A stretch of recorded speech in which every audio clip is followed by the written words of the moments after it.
If you can recall, in a previous video I fitted an R380 transfer case to a 130 Land Rover, which had the owner wanted the higher ratio, 1.2 ratio, to get a little bit higher speed.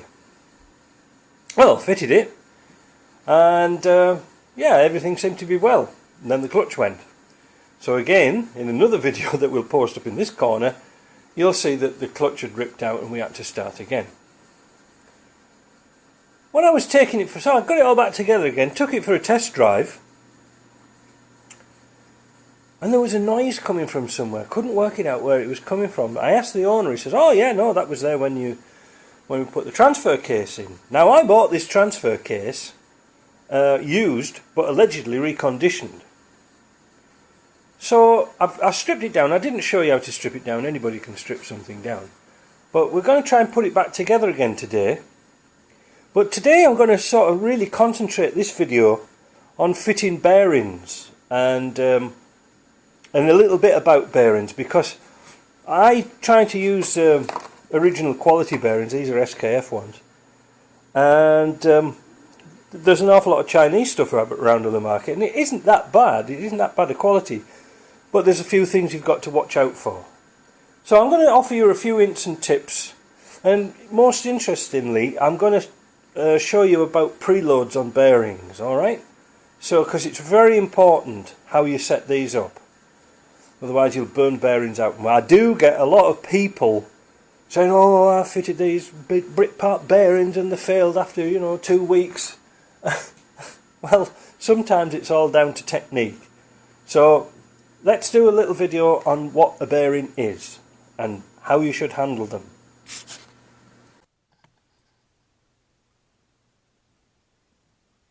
This is a typical bearing. This is a typical ball bearing that we find in cars, motorbikes, well, everywhere really. What it consists of are two races. There's an outer race and an inner race. You've got a cage and you've got the balls inside. The cage is, I don't know if you can see very clearly, but it's riveted together. There's some little rivets between the cage to hold the cages together on both sides. And how they assemble these is they put the inner and outer down, and the balls will fill up in the bottom, so then you can drop the inside in, move the balls around, put the cage on, rivet it together, and it's good to go. Alright, so that's a bearing. They're hardened steel, and they last, if looked after, quite a long time. But sometimes they do go bad. These are the output shaft bearings that go almost here on your flange. It's a bit awkward for me to film this because I'm looking around at a different angle. When your prop shaft's a little bit out of balance or there's something wrong, this bearing gets an awful lot of damage, a lot of weight on it through oscillation. It's not good for it. They fail principally because no lubrication or other damage. Metal particles, for example, in your gearbox, you've been grinding gears or something like that. Metal gets into the race and just eventually will wear them out. And then they'll start to feel noisy.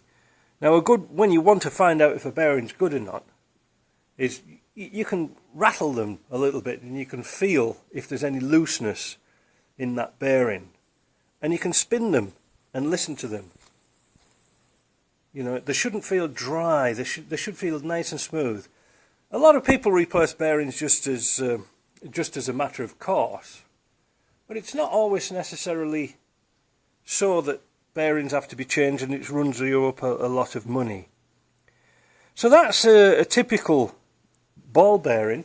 They do come in different other types.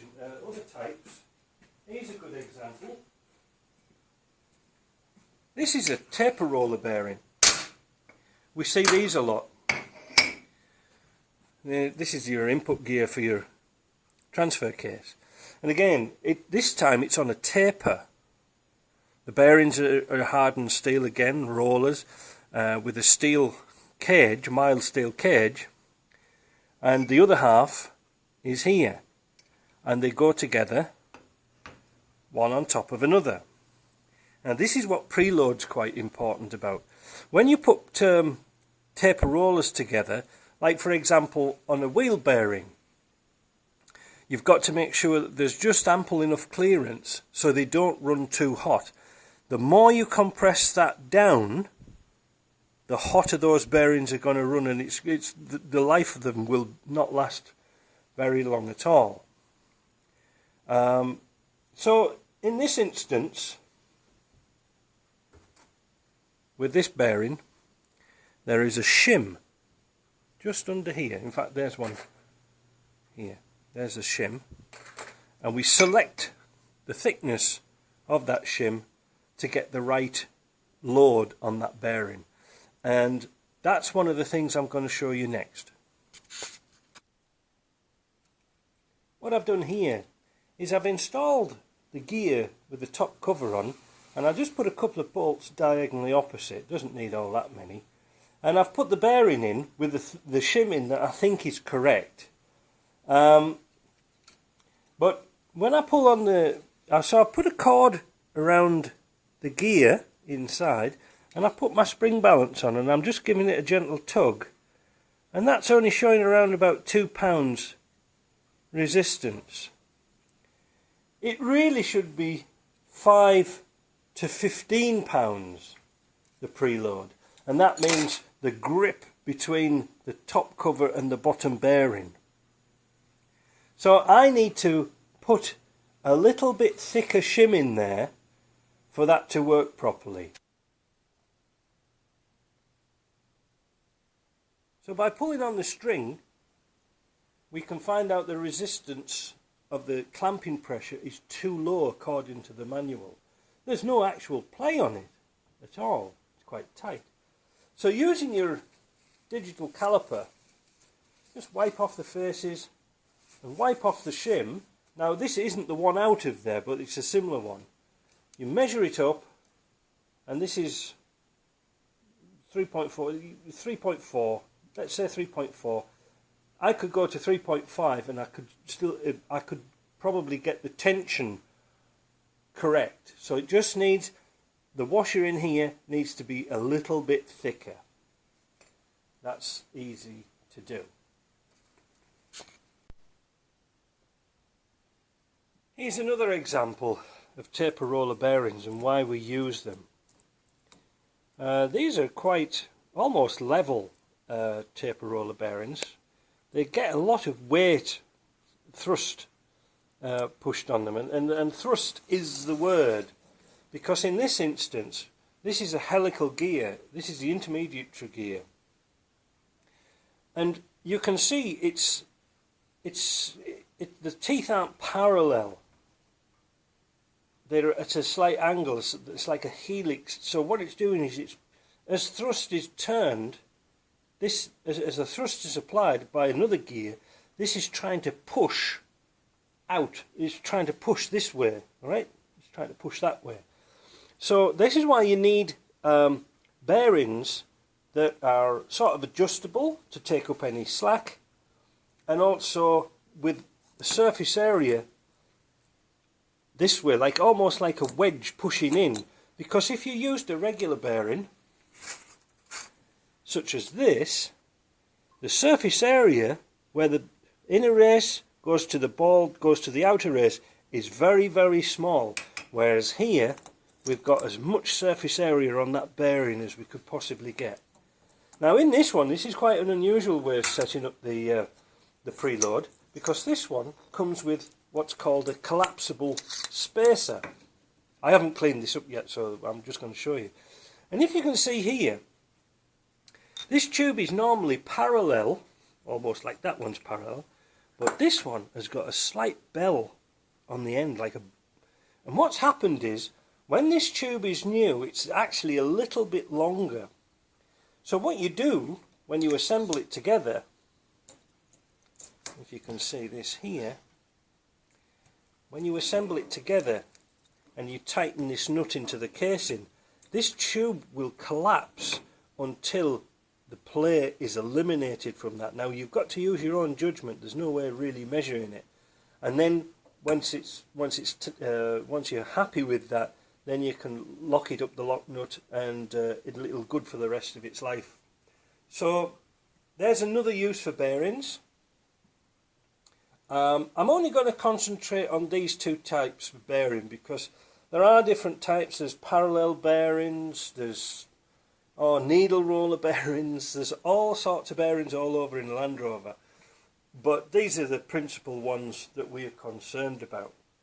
So what we're going to do now, we're going to start to assemble this gearbox, this transfer box, but I'm going to show you how to fit a bearing, because lots of people get this wrong.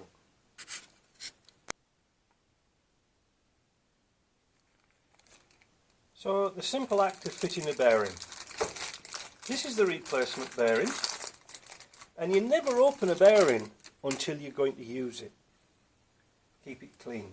Now I can tell a considerable difference between these two. This one's a little bit rattly. This one's nice and tight. Now you might have noticed on here, you can swing this around a bit, you probably see here that this has got two rubber seals on either side. We want this is what's called a sealed for life bearing. The grease is already in there, there's the oil seals, it's all self-contained. But we want this bearing to be lubricated by the gear oil. So what we're going to do, we're going to remove one of the seals, but keep the other side, because that will be an extra seal. When we put the main seal in like this, then that seal will be the first line of defence for oil leaks, and then we've got this one. So that's like really, as we say in England, belt and braces. You've got your belt on and your braces. So I'm going to flick this seal out. It's quite simple to get out. You just use a picker and pull it, run it round, and there you will see the bearing is full of grease. So I'm going to use a little technique. I'm going to use a hammer and a punch, but I'm also going to warm up this casting, because this casting is very cold. So I'm going to warm it up with just a hot air gun, and whilst I do that, I'm going to try and describe, if you can hear, about using a punch. You see, I'll turn this off, wait a minute, we'll get this right. When you use a punch, it wants to be as pretty hard material as possible. Don't use a soft punch, because when you're hitting the bearing here, little bits of the punch can fly into the bearing and damage it and make it fail prematurely. This is a brass punch. This is far too soft. I'm just using this as an example, but people think you've got to be a bit delicate when putting bearings in. Well, not really. So I'm going to just warm this up, and then I'm going to come back.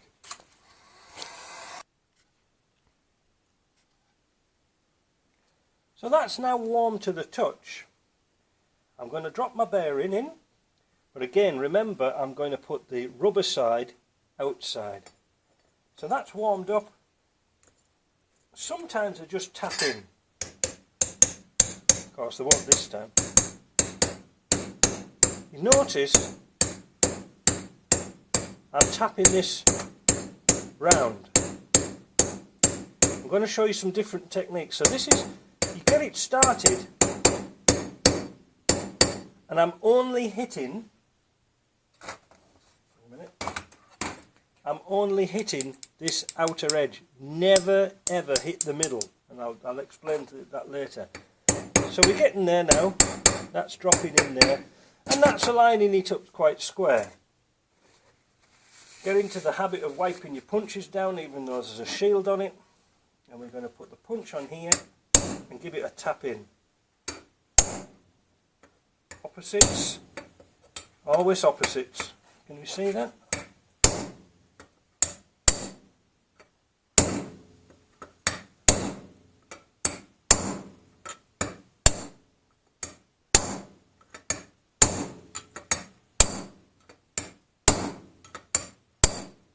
Now really,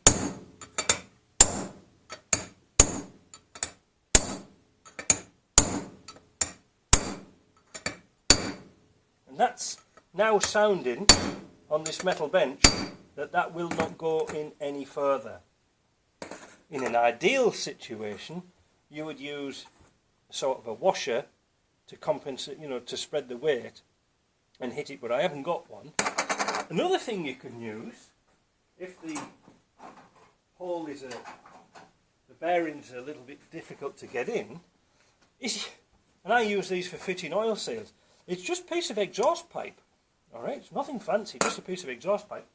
And what it does is, when you're fitting the rubber seal, you can open them and close them out as you wish, but you can use them to tap the seals in, which I will do for this one when we put the new seal back in, and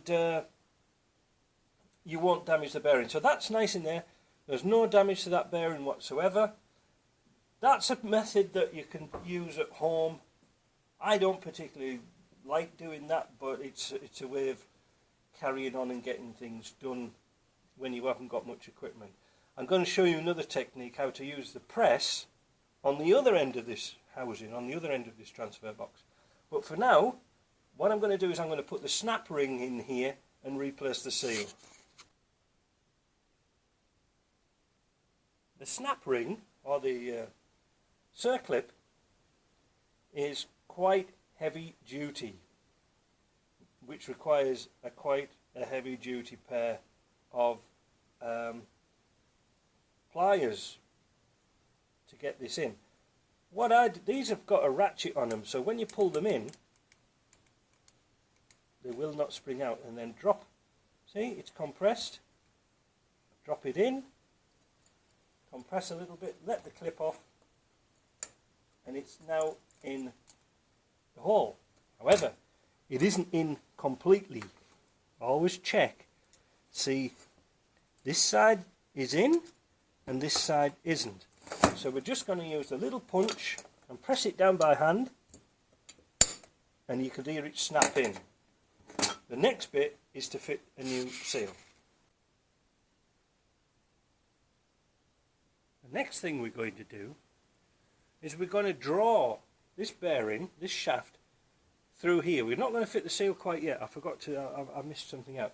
So I've taken advantage of our nice cold climate we've got, and it's been about -12 outside. So I set this outside for about half an hour to chill it down, so it's going to be easier to put on. So what we've done is we've put it over the top, like so, and look, because that shaft's cold, it's actually almost slipping onto there. So what we're going to do is we're going to put the flange on, like that, and we're going to pull the bearing up, pull the housing onto the bearing. All will become clear.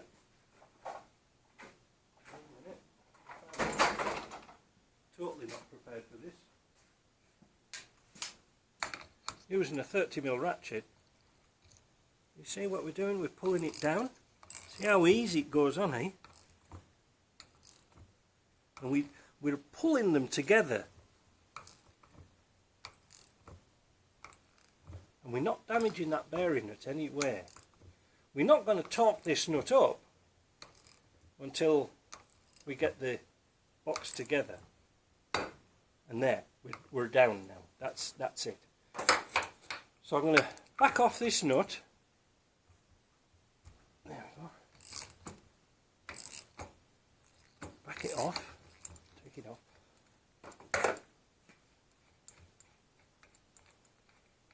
And then slide off the flange. And there we have our bearing. We've pulled, with this nut here has pulled it down. You could just use a little tube if you want, but, and look, listen to that. You can't hear anything, so that's fitted absolutely perfectly. So the next thing is to fit the oil seal. We've got the oil seal, and out of your clean tub of grease, you'll see that there's the main seal here, and outside here is a dust shield. And we're going to fill that space with grease just to give it a flying start. Alright, we'll put a bit of grease on the inside just to help it along its way.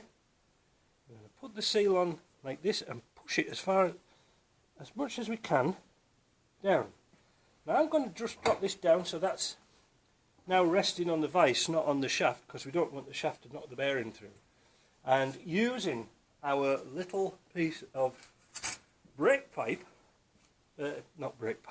exhaust pipe, we can progressively tap that seal down. Okay? We're not damaging it in any way. We tap it all the way down to the bottom. When we hear it go solid, we stop. And then we take our flange, which is all nice and clean. We drop it onto the spline. Wait a minute, just wait a minute. Take this off. There is a little felt seal that goes between the flange and this washer. It's always helpful just to, it's supposed to stop the oil leaking down the splines. What I do, just to help it on its way a little bit, I put a little bit of grease on it just to make it a bit more supple, so it's got a head start.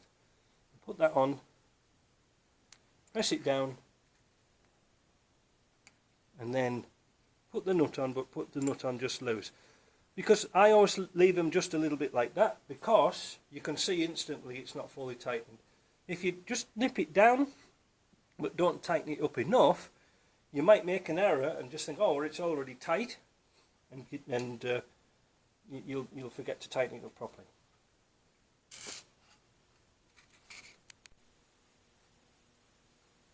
The way I like to fit bearings is using my press. It gets an even pressure and it's pretty quick. What I'm going to do is I'm just going to do some adaptations to put this bearing in and change this spreader here, this piston, and I also keep a lot of bits and pieces in the shelf for pushing bearings in. This was actually part of an old Land Rover gearbox, which is ideal for pushing bearings in. So what we're going to do, this is an air over oil machine, so it uses compressed air to press the hydraulic oil, and we line it up ever so gently.